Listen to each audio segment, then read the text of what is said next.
Hidup adalah pilihan. Jika kita terlalu takut mencoba hal baru, maka kita juga akan terperangkap dalam zona nyaman yang membuat kita tidak bisa melihat dunia lebih luas. Ya, inilah pilihan yang memang harus aku tempuh bersama keluarga kecilku. Ya, akhirnya hari itu pun tiba. Aku, suami, dan bersama kedua anakku harus pindah ke provinsi lain karena tuntutan kerja dari suamiku.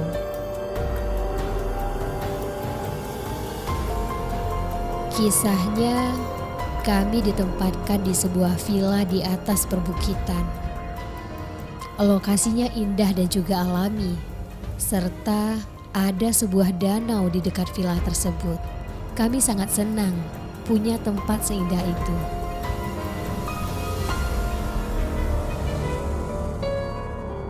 Sudah 2 minggu kami tinggal di villa, walaupun masih mencoba untuk menyesuaikan diri dengan suasana. Ketika suatu malam hujan turun dengan lebatnya, dan lampu pun mati malam itu. Bergegas aku turun dari kamar mencari senter, kemudian menghidupkan mesin emergensi yang biasanya disimpan di lantai bawah. Ketika saya menuruni anak tangga arah ke basement, saya merasakan ada sesuatu yang aneh. Hati saya berbicara, gak mungkin ada yang aneh-aneh di tempat ini, gak mungkin. Tapi malah tercium ada bau busuk yang sangat menyengat. Dan samar-samar saya melihat ada bayangan orang yang duduk di pojok kanan basement. Dengan sigap saya langsung senter. Tapi aneh, tidak ada apa-apa di tempat tersebut.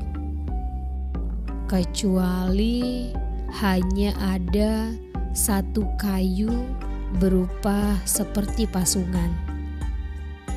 Saya pun bergegas mencari mesin genset dan segera menghidupkannya. Di ruangan itu luas, tapi kosong. Hanya ada satu mesin dan kayu bekas pasungan. Kemudian saya pun bergegas kembali ke atas. Pada saat saya menutup pintu basement, ada suara yang menjerit dari dalam basement. Saya pun terkejut dan lari ke kamar untuk membangunkan suami saya. "Pak, bangun Pak. Pak, bangun. Ada apa, Ma? Ada yang aneh dengan basement ini. Waktu tadi Mama nyalain genset." Itu perasaanmu aja. Udah, mau tidur lagi? Saya pun terdiam dan tidak memaksa.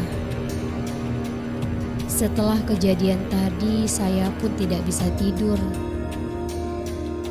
Tiba-tiba lampu kembali mati. "Pak, bangun Pak, lampunya mati lagi." Suami saya bangun dan kami bergegas ke basement untuk mengecek mesin. Dan saya pun sendiri di basement. Saya mencoba mengalihkan rasa takut dengan mengelap-elap mesin genset tersebut. Dari arah belakang saya ada suara yang merintih. Suara merintih kesakitan. Jantung pun mulai berdebar kencang dan badan pun mulai terasa lemas. Saya berusaha untuk memberanikan diri untuk melihat ke belakang. Dan tiba-tiba saya menjerit sekuatnya. Ada sesosok perempuan dengan kaki dirantai dan tangan dipasung, dengan wajah yang mengerikan, penuh dengan luka. Saya pun tersadar setelah paginya dan sudah berada di kamar. Dengan penuh heran saya bertanya kepada suami, "Pak, saya kenapa ya?" Semalam kamu pingsan dan tergeletak di basement ketika saya sedang ambil minyak untuk mesin. Emang ada apa, Ma? Saya pun mengingat kembali kejadian tadi malam dan sambil menangis saya menceritakan kepada suami. Saya pun menunjukkan di mana saya melihat kejadian semalam. Tiba-tiba bel pun berbunyi. Saya bergegas ke ruang tamu untuk melihat siapa yang datang. "Oh, Pak RT. Silahkan masuk, Pak." Suami pun ikut datang dan mengobrol bersama. Dan saya pun menceritakan apa yang saya alami tadi malam. Gini Bu, sebenarnya saya ingin kasih tahu bahwa villa ini banyak sekali kejadian yang aneh. Bahkan sudah pindah tangan sebanyak 7 kali. Dan kejadian yang Ibu alami hampir sama persis dengan yang mereka alami. Bahkan ada yang berakhir tragis.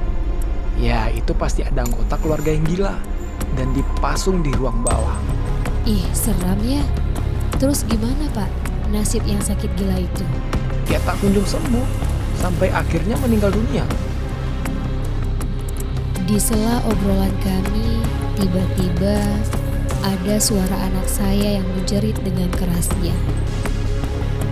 Dan kami bergegas pergi ke ruang tengah dan anak saya tidak ada di sana. Saya pun buru-buru ke kamar. Hanya ada anak saya yang paling kecil yang sedang tidur di sana. Saya pun panik. Tapi di saat itu Pak RT langsung menyarankan untuk melihat ke basement. Dan kami pun pergi bergegas. Kami pun terkejut karena anak saya sudah tergeletak di lantai basement. Dengan penuh khawatir, saya menggendong anak saya keluar dari basement.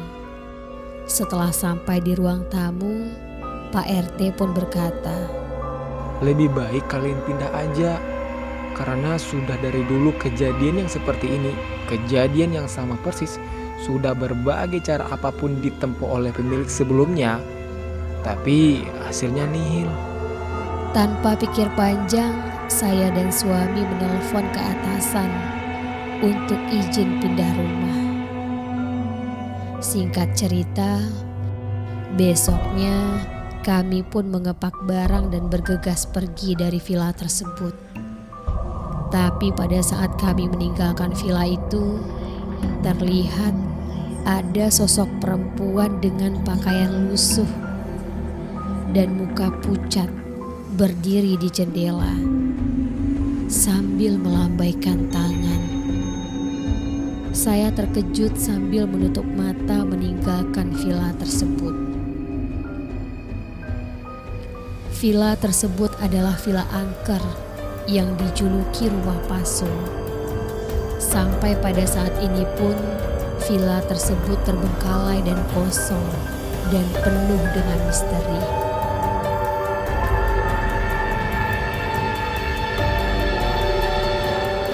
Terima kasih sudah menonton channel Bukan Emosi.